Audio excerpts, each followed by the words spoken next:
Բարև ձեզ, սիրելի ունկնդիրներ, Փառք Աստծո, որ Աստված մեզ այսօր էլ կյանքի վարորդություն տվեց, կարող ենք գալ իր ոտքերի առջև եւ սովորել իրենից։ Թող Աստված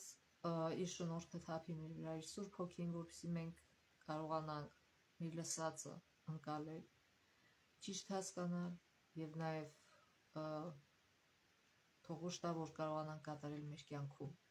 Ուրեմն մենք գիտենք, որ այս երամսյակում մենք անցնում ենք մեծ պայքար թեման եւ առաջին դասը կոչվում էր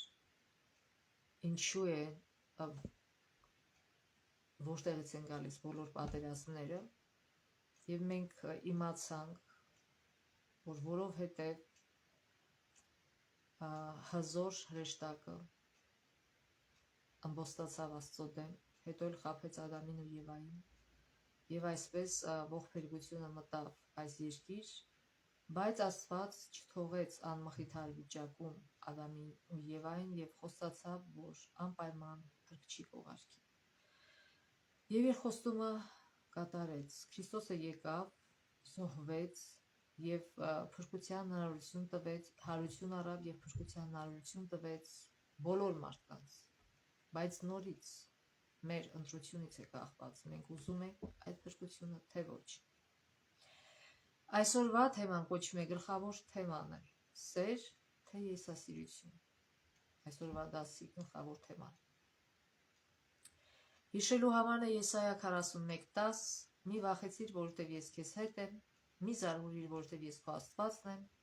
ես քեզ կզորացնեմ եւ կօգնեմ քեզ, նաեւ քեզ նեցուկ կլինեմ իմ արդար աչքով։ Ուրեմն, երբ որ Հիսուս իր աշակերտների հետ էր եւ մայրամուտի վերջին շողերը արտացոլում էին ոսկե գմբեթ տաճարը Երուսաղեմի մեջ եւ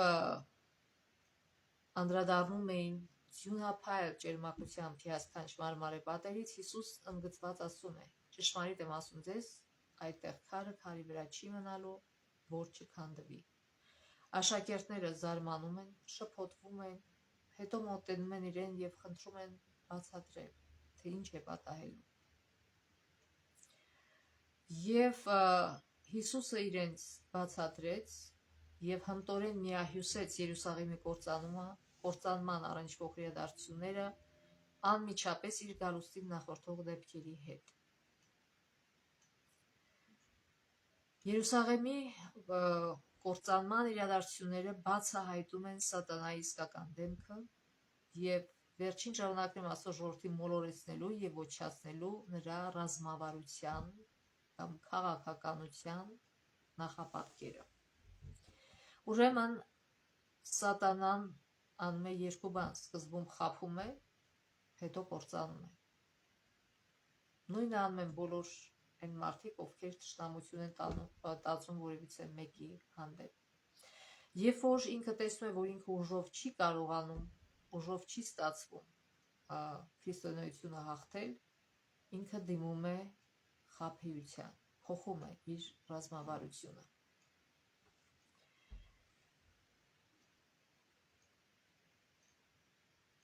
Եվ հույս է տածում, որ հալածանքների միջոցով քրիստոնյաները կգնան փոխզիջման ճշմարտության մեջ, բայց Աստված միշտ ունեցել է իր հավատարիմ զավակները, որոնք երբեք փոխզիջման չեն գնացել, նույնիսկ եթե իրենց սպառնացել է մահը։ Եվ Աստված մշտապես գոն է եւ իր ժողովրդին պահպանում է անգամ դժվար ժամանակներում։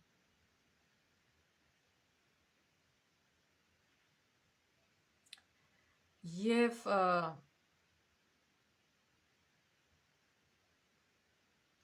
Հիսուսը հնարավոր ամեն ինչ արեց, որ կարող էր գալի կործանումից փրկել իր ժողովրդի սիրելի քաղաքը Երուսաղեմը, եւ Հիսուսը սիրում է իր ժողովրդին, սիրում է ամեն մարդու, եւ ինքը բազմաթիվ անգամներ սիրով դիմել է նրանց, որ ապաշխարեն եւ ընդունեն ներման ողորմած հրավերը, որտեղ սերը այն չէ, որ ասում է շարունակիր մեղք գործել, ես քո հետ եմ, մի վախեցի, շարունակի քո վատ գործերը անել, սերը դա չէ։ Սերը սա էր, որ Հիսուսը անդադ խնդրում էր, որ ապաշխարեք, բայց ցավոք մեծամասնությունը չլսեց։ Եվ Հիսուսը արդեն գիտեր այդ մասին, որ իրանք մերժելու են իր սիրո, իր ողորմության հրավերը։ Եվ Ղուկաս 19 գլխում 41-ից 44 համարներում մենք կարդում ենք. Եվ երբ մոտեցավ քաղաքը տեսնելով, այսինքն Երուսաղեմը լաց եղավ նրա վրա։ Եվ ասաց. գոնե այսօր դու էլ իմանայիր ինչպես խաղաղություն գտնել, բայց հիմա այն քո աչքերից ծածկված է, որտեղ քեզ վրա օրեր պիտի գան ու թշնամիների շուրջդ պիտի պատներ շապատեն եւ քեզ պաշարեն, ամեն կողմից քեզ պիտի նեղեն, քեզ զավակներիդ հետ հիմնահատակ պիտի անեն եւ քարը քարի վրա չպիտի թողնեն, քանի որ չճանաչեցիր ժամանակը, երբ քեզ այցելության եկավ Տերը։ Եվ նաեւ կարդանք Մատթեոս 23:37-38 Մատթեոս 23:37-38 Երուսաղեմ, Երուսաղեմ, որ կոտորում ես մարգարեներին, քարկոծում քեզ մոտ ուղարկվածներին, քանի անգամ ցանկացա, սա Հիսուսն է ասում, հավաքել քո երեխաներին ինչպես հավն էի ձագերին թևերի տակ հավաքում, բայց դուք չցանկացաք, ահա ձեր տունը ձեզ ավերակ կթողնվի։ Ուրեմն Հիսուսը խոսում է այստեղ, որ բազմիցս ինքը ուզել է իրենց փրկել, բայց իրանք մերժել են։ Եվ երբ որ ես հետևում էի հավերին իր ճուտիկների հետ, իրենց ճուտիկների հետ, ուղղակի զարմանալի էր, ճուտիկները կպած իրանց մամային երբեք չէին հեռանում իր կողքից, որտեղ գիտեին իրանց միակ ապահովությունը իրանց մամայի կողքը լինելն է։ Հավը ուր գնում էր, հավին պետք չէր կանչել իր բալիկներին եկեք։ Իրանք առանց ասելու, որտեղ որ մաման էր, այնտեղ իրանք էին։ Եվ ես երբ որ նայում եմ, ինչ լավ կլիներ, որ մարդկանց երեխաներն էլ այսպես լինեին, այսպես լսող, այսպես վստահող իրենց ծնողներին եւ հասկացող, որ միայն իրենց ծնողի կողքն է իրենց ապահովությունը։ Այսինքն միայն ծնողը կարող է իրեն լավ խորհուրդներ տալ եւ լավ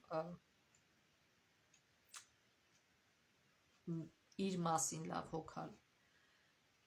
Իհարկե փոքր հասակում դա հեշտ է ավելի, որտեղ երեխաները երբ որ փոքր են հասկանում են եւ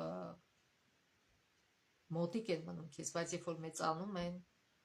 կարծում են, որ իրանք ավելի շատ բան են հասկանում, քան թե իրենց ծնողը, եւ սկսում են լսել արդեն թշնամու փսփսոցներին, եւ ծնողը դրանից տխրում է։ Ոչ թե նրա համար, որ դա իր կմաճույքն է, որ երեխան իրան լսի, այլ որ գիտեր, որ երբ որ երեխան իրան լսի, որ ինքը ունի լիքը փորձառություն, շատ փորձառություն, եւ երեխան իրան լսի, ապահով կլինի, սակայն երեխան չի լսում եւ ծնողը տխրում է երեխայի համար, ինչպես Հիսուսը ասեց։ Ասեց, քանի անգամ ես փորձեցի ձեզ փրկել, քանի անգամ մարգարեներին ուղարկեցի, բայց դուք քարկոծեցիք, որտեղ իրանք ճիշտ էին ասում ձեզ, որտեղ իրանք չէին շոյում ձեր գլուխ, այլ ասում էին ճիշտը, որ պիտի ապաշխարեք, որպեսզի փրկվեք, որ պիտի Աստծուն հնազանդվեք, եթե Աստծուն չենք հնազանդվում, դրանով իսկ ասում ենք հեռու մնա մեզանից Աստված։ Մենք մեր ճանապարհով ենք գնում եւ դրանով իսկ մեզ զրկում ենք Աստծո պաշտպանությունից, իսկ դրա վերջը լավ չի եւ այսօր Երուսաղեմի օրինակի վրա մենք կտեսնենք ինչ պատահեց։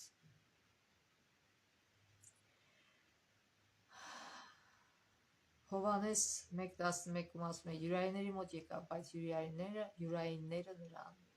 չընդունեցին։ Եվ Հիսուսը արդեն գիտեր, եթե իրենք մերժեցին իրեն, նշանակում է մերժեցին Աստծուն, եւ դրա վերջը ինչ է, որ Աստված վերցնում է իր պաշտպանությունը, իր պահպանությունը նրանց վրայից եւ հեռանում է, ասում է, ձեր տունը թողնում է դատարկ, այսքան տաճարը, որտեղ բնակվում էր Աստված լքելու է, երբ որ Հիսուսը խաչվեց, երբ որ Հիսուսը մահացավ, հենց այդ ժամին էր, երբ որ պիտի զոհը բերեին եւ բարակույրը ճղվեց եւ սրբության սրբոցը բացվեց, դա նշանակում էր եւ նույնիսկ գառնուկը երկրաշարժ եղավ եւ գառնուկը փախավ, չկարողացան իրան սպանել, այսինքն որտեղ իսկական զոհը տեղի ունեցավ, որը խորհրդանշում էր այդ գառնուկը խորհրդանշում էր իսկական զոհին եւ Աստված թողեց, լքեց իր ներկայության տեղը, տաճարը 40 տարի դեռ Աստծո ողորմությունը տարածվեց Երուսաղեմի վրա 40 տարի Աստված թույլ տվեց երկարացրեց Երուսաղեմի կյանքը որպեսզի մարդիկ ինչքան հնարավոր է մարդիկ դարձիկան ապաշխարեն փրկվեն շատ մարդիկ դարձիկ եկան ապաշխարեցին փրկվեցին բայց ինքը այդ պետությունը այդ քաղաքը Հուդան շարունակեց իր անօրեն ճանապարհներով քայլել չընթարկվելով Աստծուն եւ վերջի վերջո փորձանքի առաջ կանեց Պատմությունը փաստում է, որ տասնյակ հազարավոր մարդիկ մահացան, երբ հռոմեացի զորավարի Տոսն իր զորքերը հանեց քաղաքի դեմ։ Երուսաղեմն ավերվեց։ Եվ դա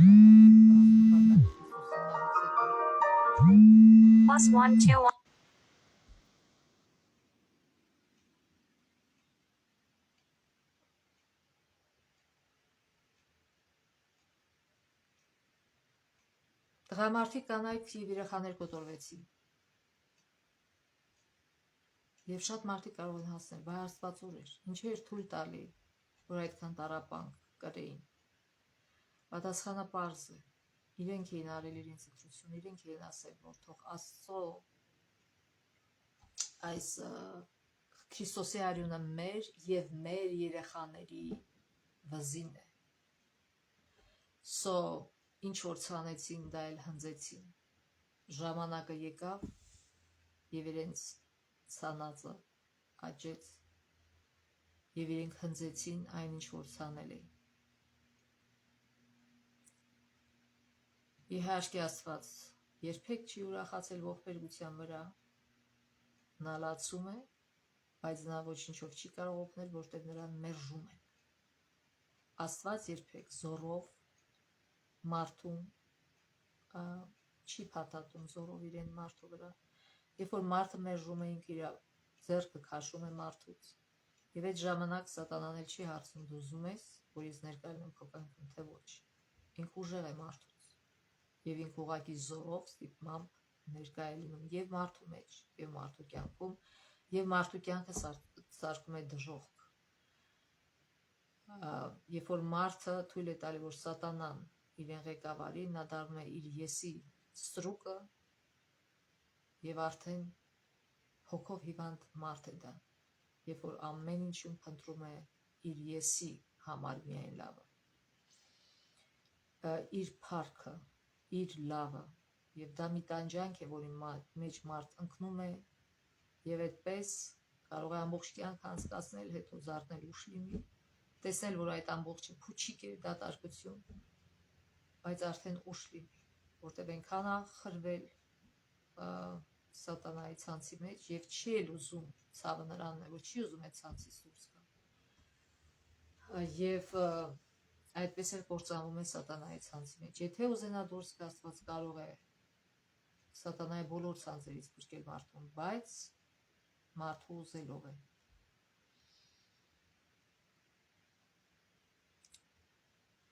դարեր շարունակ Աստված օգնության ձեռքեր մեկնել իր ժողովրդին Նրա սիրառատ բարության դեմ իրենց ապստամբությամբ նրանք զրկվեցին նրա աստվածային պաշտպանությունից։ Աստված միշտ չէ, որ միջամտում է, որպեսզի սահմանափակի ժողովրդի ընտրության հետևանքները։ Նա թույլ է տալիս, որ դրսևորվեն ապստամբության բնական հետևանքները։ Նա թույլ է տալիս, որ Երուսաղեմի կործանման ժամանակ Աստված չհրահրեց անմեղ երեխաների կոտորածը։ Անմեղ ների ողբերգական մահը սատանայի արարքներ այլ ոչ Աստծո։ Այսինքն իրենց ընտրությանը, իրանք իրանց ընտրությամբ իրանց հանձնեցին սատանայի ձեռքը։ Սատանան այդ ժամանակ իրանց հրահրում էր, որ գորան խաչիր Հիսուսին։ Եվ երբ որ Պիղատոս ասեց, որ ես ինձ անպարտ եմ համարում այս Սուրբ Արյան մեջ, իրենք ասին թող այդ պարտքը լինի մեր վրա, թող մեր ուսերին լինի այդ մեղքի բարձքը։ Եվ հիմա արդեն 40 տարի հետո ժամանակ եկավ, որ այդ բարձքը իրանք ստանային, իրենց արածի իրանց սերմանացի պտուղները։ Սատանան միշտ այդպիսի ռազմավարություն է վարում, նա հրճվում է պատերազմից,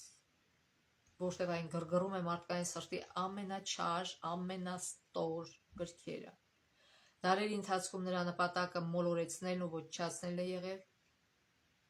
հետո իր չար արարքները Աստծո վրա բարդելը։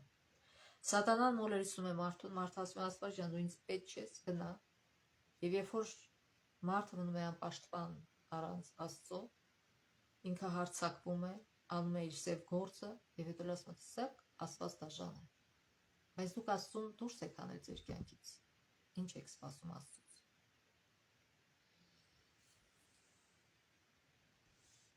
Մատթեոս 24:15-20 համարները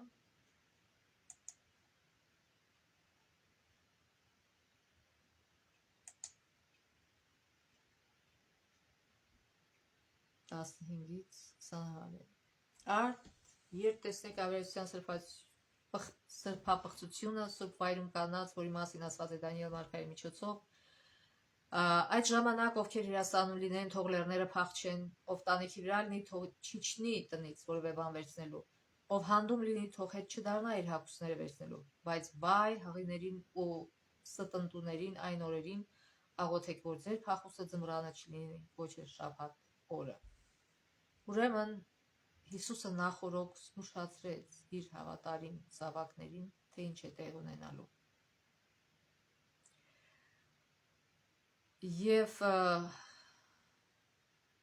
Երբ որ դա տեղի ունեցավ, քրիստոնյաները հիշեցին Հիսուսի խոսքերը եւ փախան։ Ինչպես դա տեղի ունեցավ։ Ուրեմն 66 թվականին 4 տարի առաջ մինչև Երուսաղեմի քանդվելը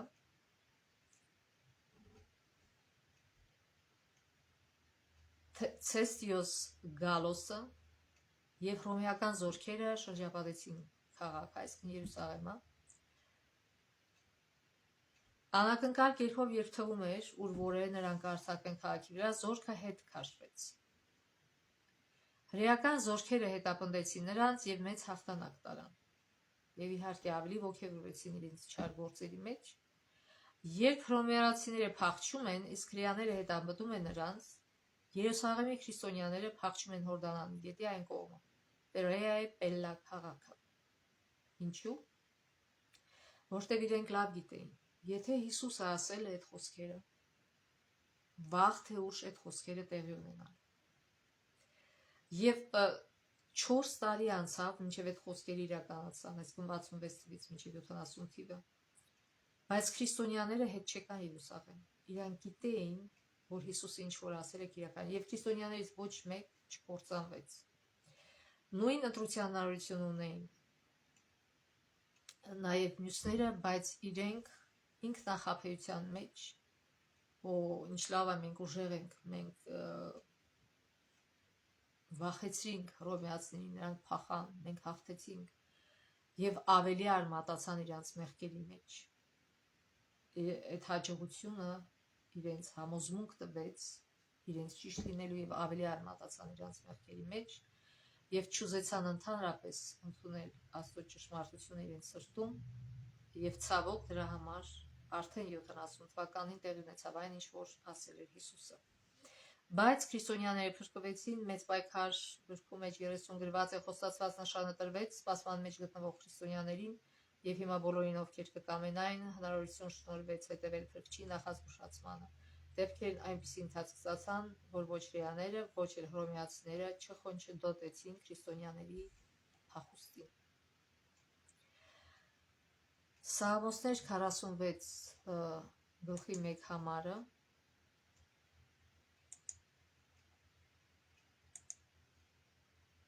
Ասում է. Աստված ապավեն եւ զորություն է մեզ համար, նա արագահաս օգնական է եղել նեղությունների մեջ։ Եվ նաեւ եւս մի անգամ կարդանք մեր հիշելու համար է Եսայա 41 10 մի վախեցիր, որտեվ ես քեզ հետ եմ, մի զարհուրիր, որտեվ ես քո Աստվածն եմ, ես քեզ կզորացնեմ եւ կօգնեմ քեզ, նաեւ քեզ նեցուկ կլինեմ իմ արդարաչով։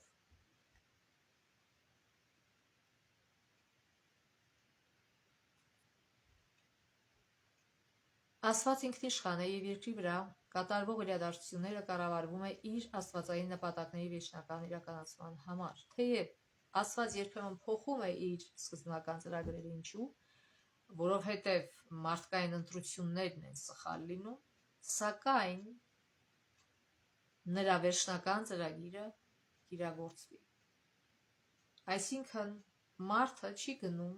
ճիշտ ճանապարհով եւ ինքը իր գլխին կործանում է բերում, Աստծո նախանշված ծրագիր իր կյանքի համար չի կատարում եւ ինքը իր գլխին ողբերգություն է բերում, բայց դրանից չի փոխում Աստծո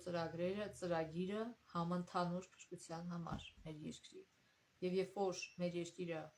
փրկագնվի մեղքից, բոլոր նրանք, ովքեր ընտրել են Քրիստոսին, ովքեր ընտրել են ճշմարտությունը,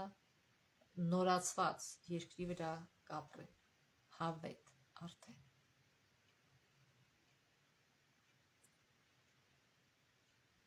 Կլինեն ժամանակներ, երբ Աստծո ժողովուրդը նեղություն, հալածանք, բանտարկություն եւ նույնիսկ մահ կճշակի Քրիստոսի գործի համար, սակայն Սատանայի նույնիսկ ամենադաժան հարձակումների ծանր ժամանակներում Աստված պահում եւ պահպանում է իր եկեղեցին։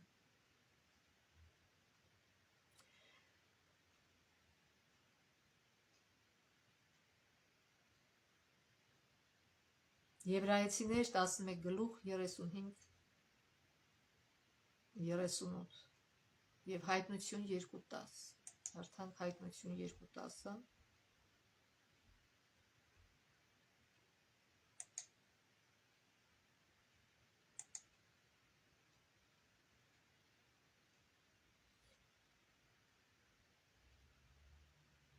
Բնավ մի վախեցիր այն բանի համար, որ պիտի չաչարվես։ Ահա, բան սարկում ձեզ այնց ոմանց բանտ է նետելու, որպեսզի փորձվեք եւ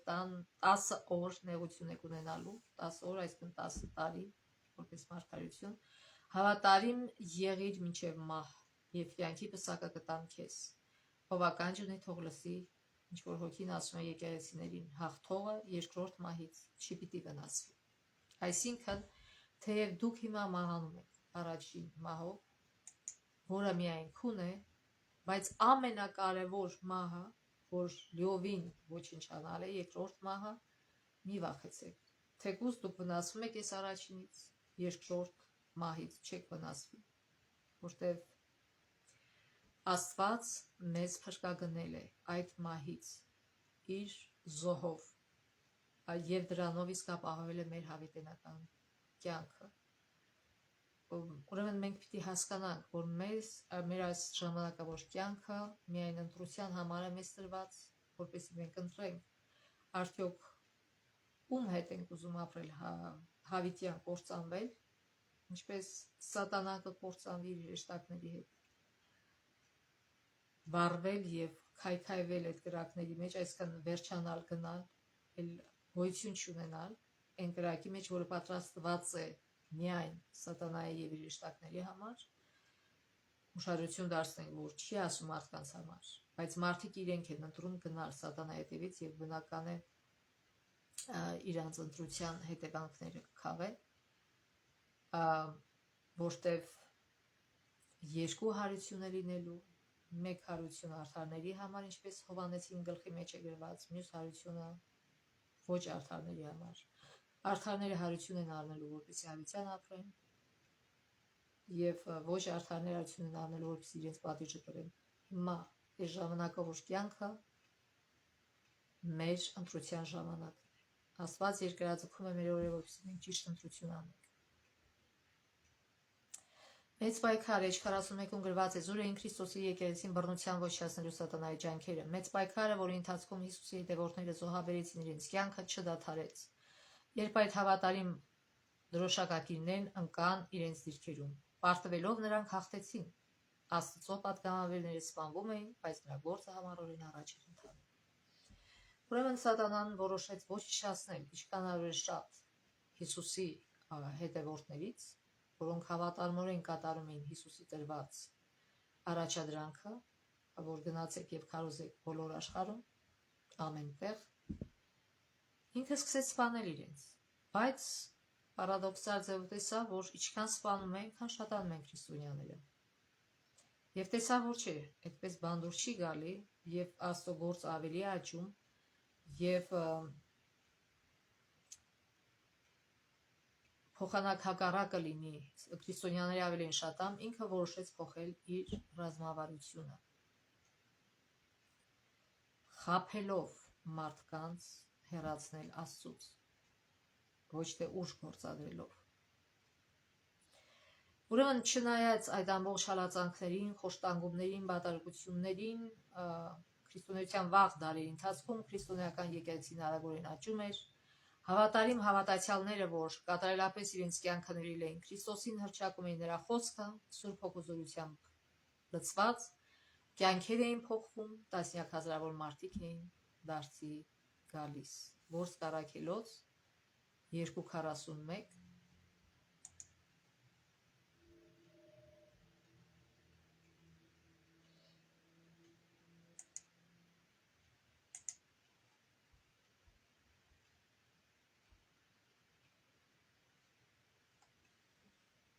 Ովքեր նրա խոսքը հոժարությամբ ընդունեցին, մկրտվեցին եւ այդ օրը նրանք 3000 հոգով ավելացան։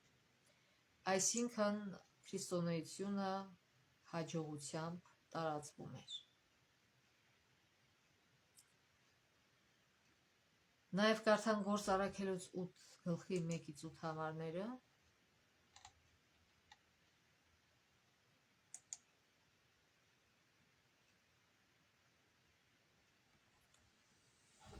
ուրեմն այդ օրը Երուսաղեմի եկեղեցու դեմ մեծ հալածանք եղավ, բոլորը ցրվեցին Իրաստանի ու Սամարիայի գավառները, բացի առաքյալներից, աստվածավախ մարդիկ թաղեցին Ստեփանոսին, նրա վրա ողջ բարեցին Սողոսը, եկեղեցու հալածիչը, որ հետո դառավ Պողոս, ինքն էլ դառավ քրիստոնյա, ավերում էր եկեղեցին, տնիստուն էր մտնում եւ տղամարդկանց ու կանանց քաշ տալով բանտ էր նետում։ Իսկ ցրվածները շրջում էին Աստծո խոսքն ավետարանելով, Ֆիլիպոսը Սամարիայի մի քաղաքիչնելով Քրիստոսն էր քարոզում նրանց, ժողովրդի բազմությունը համախմբված լսում էր Ֆիլիպոսի խոսքերը եւ տեսնում նրա կատարած նշանները, քանի որ շատերի միջից պիղծ ոգիները բարձրաձայն աղաղակելով դուրս էին գալիս եւ բազում անդամալություններ ու կաղեր էին բժշկում եւ այդ քաղաքում մեծ ուրախություն եղավ։ Այսինքն չնայած վախացնելուն, որ իրանց վախացրել էին, որ չխոսակել Հիսուսի մասին, չքարոզեք Հիսուսին, բայց դա Հիսուսի ասացի հակառակն էր, որտեղ Հիսուս ասեց գնացեք, քարոզեք, մկրտեք, եւ իրանք ասին մեզ համար ավելի ճիշտ է Աստծո խոսքը կատարել, քան թե ձեր։ Այսինքն եթե պետության օրենքը հակասում է Աստծո խոսքին, Աստծո օրենքին, մենք պետք է կատարենք Աստծո օրենքը, որտեղ մենք երկնքի քաղաքացիներ ենք, որտեղ մենք մեր հիմքը չենք համարում, որ այս կյանքի մեջ է, այլ ապագա հավերժական կյանքի մեջ։ Ուրեմն չնայած, ինչպես ասացինք, այդ բոլոր հալածանքներին եկեղեցին աճում էր, այսինքն դա մեծ ապացույց էր, որ Քրիստոսը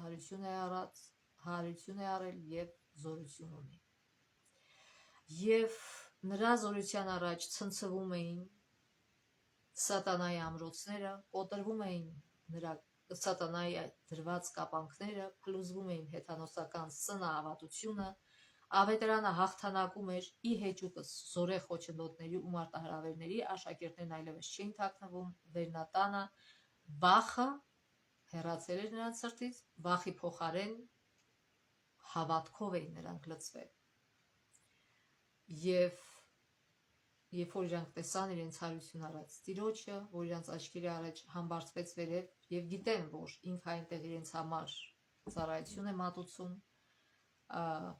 իրենք այդ փոխեց նրանց կյանքը նոր պատճառ տվեց Հիսուսը իրենց ապրելու։ Որտեվ Հիսուսը ոչ միայն հանձնարարություն տվեց, այլ նաև խոստացավ, մեծ խոստում տվեց, բայց դուք զորություն կստանաք, երբ Հոգին ձեզ վրա գա, եւ իմ վկաները կլինեք Երուսաղեմում, ամբողջ Հրեաստանում ու Սամարիայում եւ մինչեւ աշխարհի ծայրերը։ Մարդիկ ստիպված չէին իրենց թույլ մարդկային ուժերով առաջ տանել ավետարանը, ոչ, այլ Սուրբ Հոգու հզոր ուժով ավետարանը պիտի առաջ գնար։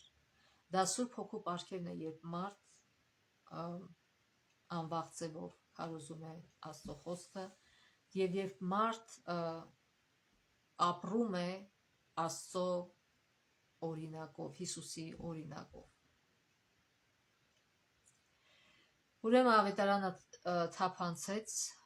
ամենահեռավոր անկյունները։ Կողոսացից 1:23-ի մեջ Պողոս ասում է, որ ամենուրեք տարածվեց, ուզում եք կարդանք այդ համարը Կողոսացից 1:23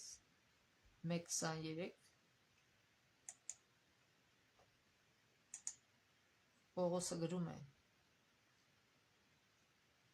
որպեսզի հավատի մեջ հիմնավոր ու հաստատուն մնաք առանց կտրվելու ավետարանի հույսից, որ լսեցիք, որ երկնքի տակ եղող բոլոր արարածներին քարոզվեց, եւ որին ես Պողոսը սպասավոր դարձա։ Այսինքն այն ժամանակվա արդեն գոյություն ունեցող աշխարհում ամեն տեղ քարոզվեց, եւ քրիստոնեական եկեղեցիներ բացվեցին, եւ քրիստոնեությունը տարածվեց։ Եվ երբ որ Քրիստոսի աշակերտներից վերջինը Հովհաննեսը մահացավ, Պատմոս կղզում չավարտվեց քրիստոնեության պատմությունը,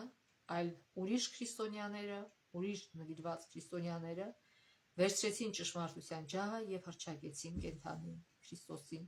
որտեղից մենք դա գիտենք, որտեղ Պլինիոս կրտսերը, որը հռոմեական Բյութանիա նահանգի կառավարիչն էր, Քրիստոսի հարությունից մոտ 110 հետո մոտ 110 թվականին, այսինքն մեր թվականության 110 թվականին գրություն է հղում Տրայանոս կայսրին եւ այս գրության մեջ նա նկարագրում է, թե ինչպես ինքը պաշտոնական դատավորություններ է անում, որոնք որպեսզի քրիստոնյաներին հայտնաբերի եւ պատժի, եւ հետաքրքիր է, որ այս նամակը գրվել է 110 թվականին, այսինքն 80 տարի հետո Քրիստոսի խաչելությունից հետո։ Եվ ինչով է կարևոր այս նամակը, որովհետեւ Պլինիոսը այստեղ նշում է, որ բոլոր տարիքի, դասակարգի եւ երկու սեռի բազմաթիվ մարդիկ վտանգի տակ են դրվում մեղադրանքների միջոցով եւ սա շարունակվելու է, այս սնահավատությունը, ինչպես նա կոչում էր քրիստոնեությունը, այս սնահավատության վարակը տարածվում է ոչ միայն քաղաքներում, այլև գյուղերում եւ այլ շրջաններում։ Այսինքն Քրիստոսի խաչելությունից 80 տարի հետո քրիստոնեությունը, չնայած բոլոր հալածանքներին, հաջողությամբ տարածվում էր, չնայած սատանայական նետաժան հարձակումներին, եկեղեցին, քրիստոնեական եկեղեցին աճում էր։ Ինչու էր այդպես, որն էր պատճառը, որ մարդիկ նույնիսկ տեսնելով, որ քրիստոնյաները այդպես դաժան հալածվում են, իրենք էլ են դառնում քրիստոնյա։ Պատճառը նրանումն է, որ վաղ շրջանի քրիստոնեական եկեղեցին ոչ միայն քարոզում էր, այլև ապրում էր Քրիստոսի կյանքով, Քրիստոսի հետքերով էին իրանք գնում, ինչպես Քրիստոսը շրջում էր ամբողջ Գալիլեայում, ուսուցանում էր եւ բուժում էր մարդկանց, ինչպես գրված է Մատթեոս 4:23-ում, նույնը անում էին աշակերտները։ Ուրեմն, ինչպես Հիսուսն էր խորապես հոգ տանում մարդկանց մասին եւ նրանց կարիքների մասին, նույնը անում էր նոր կտակարանյան եկեղեցին։ Մարդկանց կարիքները բավարարելու անշահախնդիր սերն ու հանձնարարությունը, զուգորդված ավետարանի բարի լուրը Սուրբ Հոգու զորությամբ տարածելուն քրիստոնեական եկեղեցու վաղ դարերում նման մեծ ազդեցություն թողեց աշխարհի վրա։ Գործ Առաքելոց 2:44-47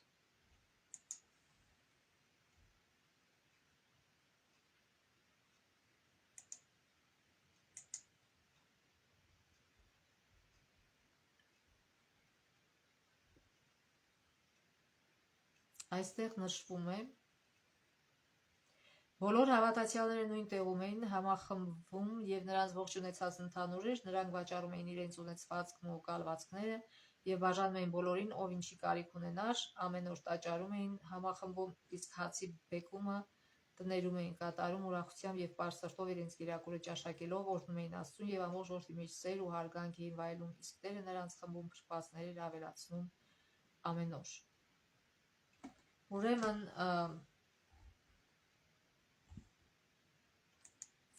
ցույց է տալի, թե ինչքան միաբան էին քրիստոնյաները, ինչպես էին օգնում իրար, սա չի նշանակում, որ քրիստոնյաների մի մասը աշխատում էր, իսկ մյուս մասը բազմոցին նստած ուղակի իրանց բերում հրամցնում էին իրանց կարիքների համար, ոչ։ Քրիստոնեությունը միշտ ասում է, որ բոլոր մարդիկ, Պողոս Առաքյալը գրում է, ով որ չաշխատի, թող նայել չուտի։ Այսինքն այդպես չէր։ Ուղղակի կային մարդիկ, ովքեր ավելի տաղանդավոր ու խելացի եւ ավելի շատ փող էին վաստակում, քան թե մյուսները, որոնք էլի աշխատում էին, բայց չէին կարողանում նույնիսկ վարել իրենց կարիքները եւ այդ դեպքում արդեն այս մյուսները կիսվում էին նրանց հետ իրենց ամենահրատապ կարիքները բավարարելու համար։ Նույնն այսօր մեր եկեղեցում է, Ադվենտիստ եկեղեցում, մարդիկ երբ որ խնդրանք են ներկայացնում օգնության համար, հենց այնպես այդ խնդրանքը չի տրվում, այլ նախ եւ առաջ պետք է ներկայացնեն, թե ինչքան է իրանց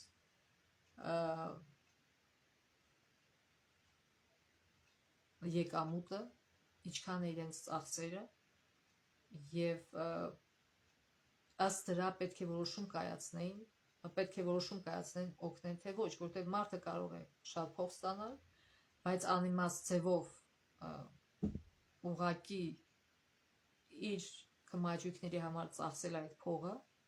եւ հետո ասել, գիտեք, ես հացի փող չունեմ կամ չգիտեմ ինչ։ Այսինքն կա լիմիտներ, որ հաշվված է, որ այս լիմիտների մեջ մարդիկ կարող են բավարարել իրենց ամենակարևոր կարիքները եւ եթե այդ լիմիտին է իրանց պատկանում իրանց աշխատավարձը, ուրեմն իրենք կարող են, ուրեմն ինչ որ բան սխալ է իրանց կյանքի մեջ, որ իհարկե եթե մարդը կանում է խնդրի առաջ եւ հիվանդություն է, որ պետք է օգնեն, անմիջապես օգնում են, եթե դպրոց գնալու համար, ադվենտիստ դպրոց գնալու համար երեխան ներկայացնում է ծնողը իր եկամուտը եւ իր ծախսերը եւ ասում են այո, դա ձեզ չի հերիքում եւ եկեղեցին օգնում է, մի մասը տալիս է երեխայի կրթության համար, որպեսզի երեխան քրիստոնեական լավ դաստիարակություն ստանա։ Այսինքն այդպես է գործում եւ այն ժամանակել այդպես գործել։ Այդպեսի տպավորություն չլինի, որ պորտաբույծ մարդիկ գալիս էին ու իրանց ասում են հրամեք, այդպես չի։ Ամեն ինչը արված է կազմակերպված ձևով, արվում էր կազմակերպված ձևով։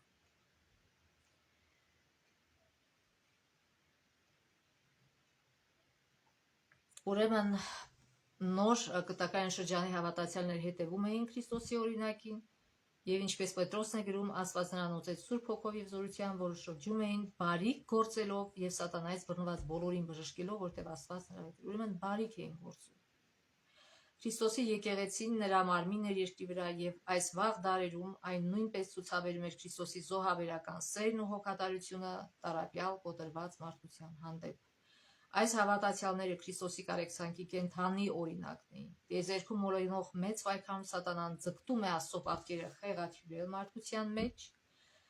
մարդու մեջ, ավետարանի նպատակն է այն վերականգնել մարդու մեջ։ Եվ այս վերականգնումը նախատեսում է եւ ֆիզիկական, եւ մտավոր, եւ զգացմունքային, եւ հոգեվոր ապաքինում։ Նորից մեր եկեղեցին ունի շատ լավ ծրագիր, որ կրթում է մարդկանց, թե ինչպես սնվեն, ինչպես ապրեն, որպեսզի կարողանան առողջ ապրել, թե ֆիզիկապես, թե հոգեպես։ Եվ մարդուց է կախված կհետևի այդ խորհուրդներին, թե ոչ։ Եվ Հովհաննես 10:10-ում Հիսուսը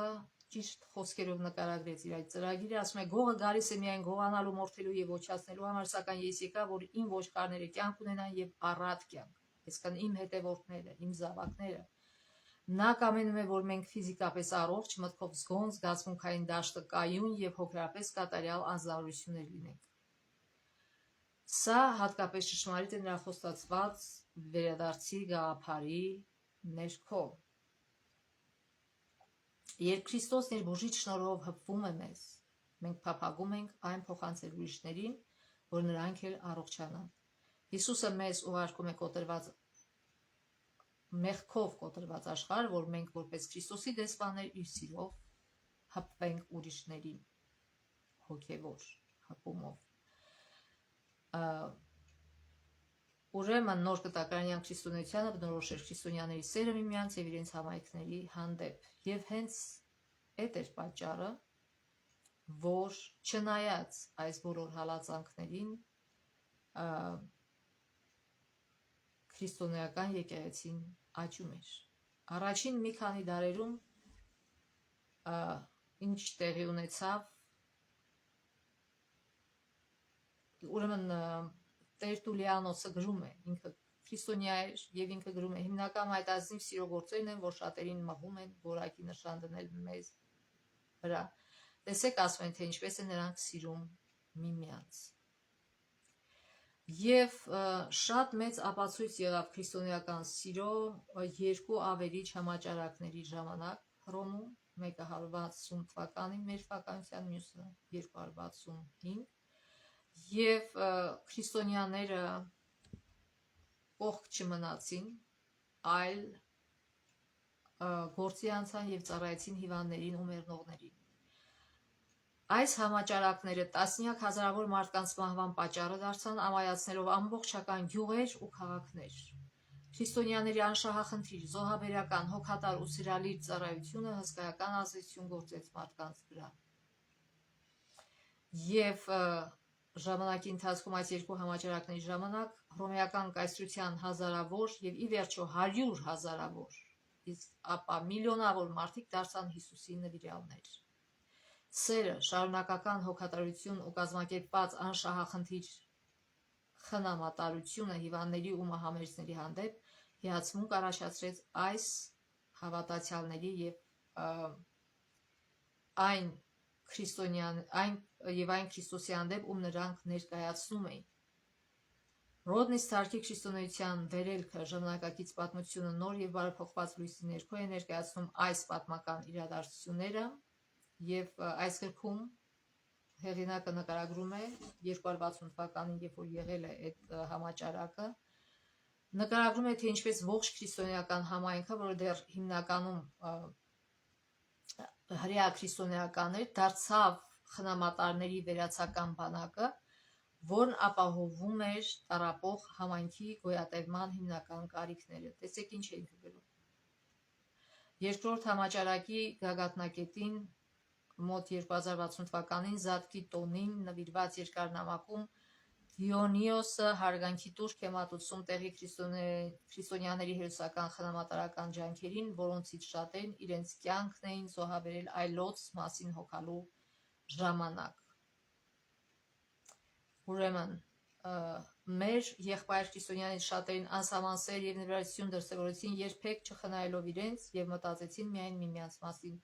Անտեսելով վտանգը, նրանք խնամեցին հիվանդներին, հոգալով նրանց կարիքները, Քրիստոսի շնորհով ծառայեցին նրանց եւ նրանց հետ միասին հեռացան այս կյանքից խաղաղ երջանիկ։ Որովհետեւ բարակվեցին իրենց մերձավորների հիվանդություններով եւ ուրախությամբ ընդունեցին նրանց ցավերը։ Ինչի ուրախության, որտեղ իրենք գիտեին, որ այս կյանքը ժամանակավոր է, որ իրենք այստեղ նախապատրաստվում են ապրել այն սիրո կյանքով, նախապատրաստում են իրենց բնավորությունը, փոխում են իրենց բնավորությունը, որպեսզի պատրաստ լինեն մտնելու երկնքի արքայություն, որտեղ տիրում է միայն սեր։ Եվ այդ սերն էր, որ նրանց դրդում էր, թեկուզ իրենք գիտեին, որ վտանգավոր էր իրենց համար, բայց իրենք արդեն Քրիստոսի սիրով էին լցված եւ իրենք չէին կարող անտարբեր նայել, թե ինչպես են տառապում մարդիկ։ եւ օգնում էին իրենց եւ գիտեք ինչպես մեկը ասում է ոչ մի փաստարկ այնքան ուժեղ չի գործում ինչքան սիրո փաստարկը բոլոր փաստարկները կարող են մարդիկ մերժել բայց սիրո փաստարկը հնարավոր չի մերժել ուրեմն իրենց գործերով քրիստոնյաները ցույց տվեցին որ իրոք իրենք Քրիստոսի հետևորդ են ոչ միայն խոսքով այլ նաեւ գործով Կարդանք մեծ պայքարից Էջ 41-42 զուր էին Քրիստոսի եկեղեցին բռնության ոչնչացնելու սատանայի ջանքերը։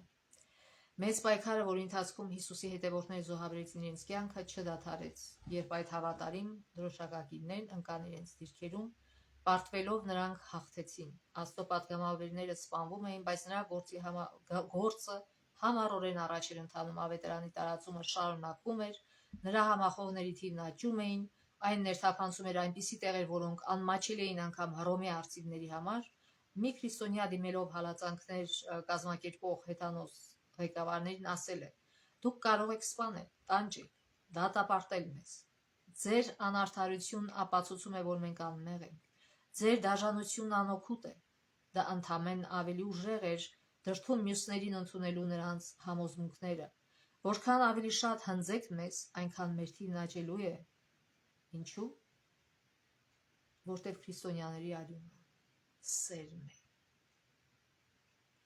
Այսինքն նրանց զոհաբերությունը իզուր չի անցնում։ Դա սերմ է, որ ընկնում է մարդու սիրտը եւ հետո պտուղ է տալիս։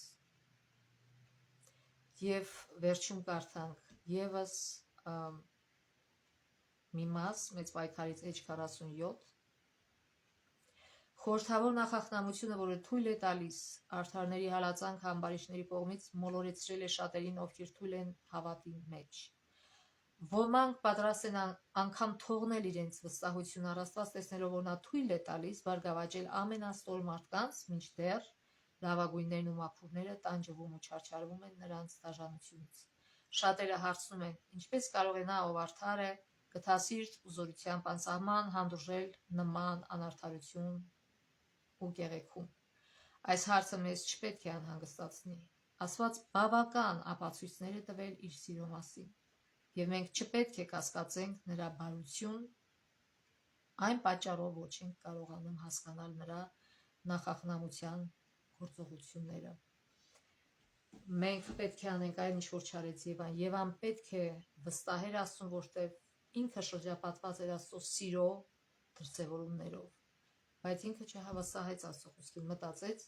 որ Աստված ինչ որ լավ բան է թաքցնում իրանցից։ Թող Աստված մեզ օգնի, որ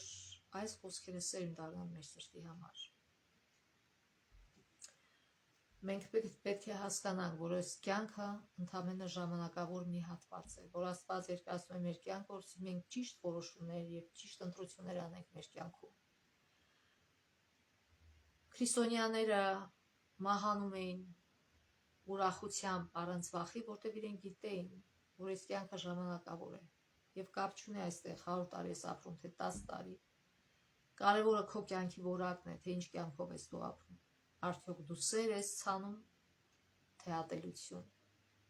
Արդյոք դու եսասեր ես, թե մարդասեր ես։ Եվ այն հասարակությունը, որտեղ ավելի շատ մարդասիրություն կա, քան թե եսասիրություն, այդ հասարակությունը երջանիկ է։ Այդ հասարակությունը հասկանում է, որ երջանկությունը գալիս է այն ժամանակ, երբ որ մարդը դադարում է եսասեր լինելուց, երբ որ մարդը դադարում է միայն իր մասին մտածելուց, այլ նաև մտածում է, թե ես քայլ անեմ, բայց մյուս մարդու վրա ոնց է արտահայտվելու։ Այսինքն, երբ որ հասարակության մեջ մարդիկ մտածում են իրար մասին, այլ ոչ թե պայքարում են իրար հետ, մրցման մեջ, թե ով ավելի բարձր, ավելի հարուստ, ավելի չգիտեմ ինչ կլինի։ Գիտեք, դա է բերում տառապանք եւ ողբերգություն։ Բայց եթե մարդիկ մտածեն, թե ինչպես բարություն անեն իրար եւ լավ լինեն իրար հանդեպ, կլինի հակառակը։ Թող Աստված մեզ օգնի, որպեսզի այս խորը ճշմարտությունը, որ Աստված ուզում է փորձում է սերմանել մեր սրտում, մեր մտքում, պատուղ բերի եւ մենք հասկանանք։ Եվ իրագործելով մեր կյանքում համոզվենք, որ իրոք Աստծո խոսքը ճիշտ է, որ իրոք այն թվացյալ երջանկությունը, որ մարդիկ թվացյալ կարծում են, թե հարստության մեջ է, հաճույքների մեջ է, սրա մեջ է, նրա մեջ։ Աստված երբեք մեզ չի զրկում ճիշտ հաճույքներից, այսպես ասենք, այլ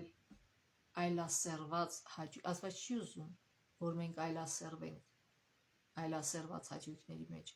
որտեղ մարդ այլասերվում է եւ դա ինքը իրեն սարքում է անասունի պես, չմտածելով հոգևորի մասին, այլ միայն ֆիզիկականի մասին։ Թող Աստված մեզ օրհնի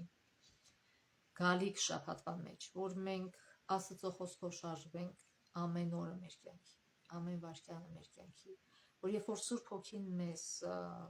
հանդիմանում է, մենք փշրվենք եւ դարձի գանք եւ ներողություն խնդրենք եւ ապաշխարենք եւ փոխենք մեր ճամփաները,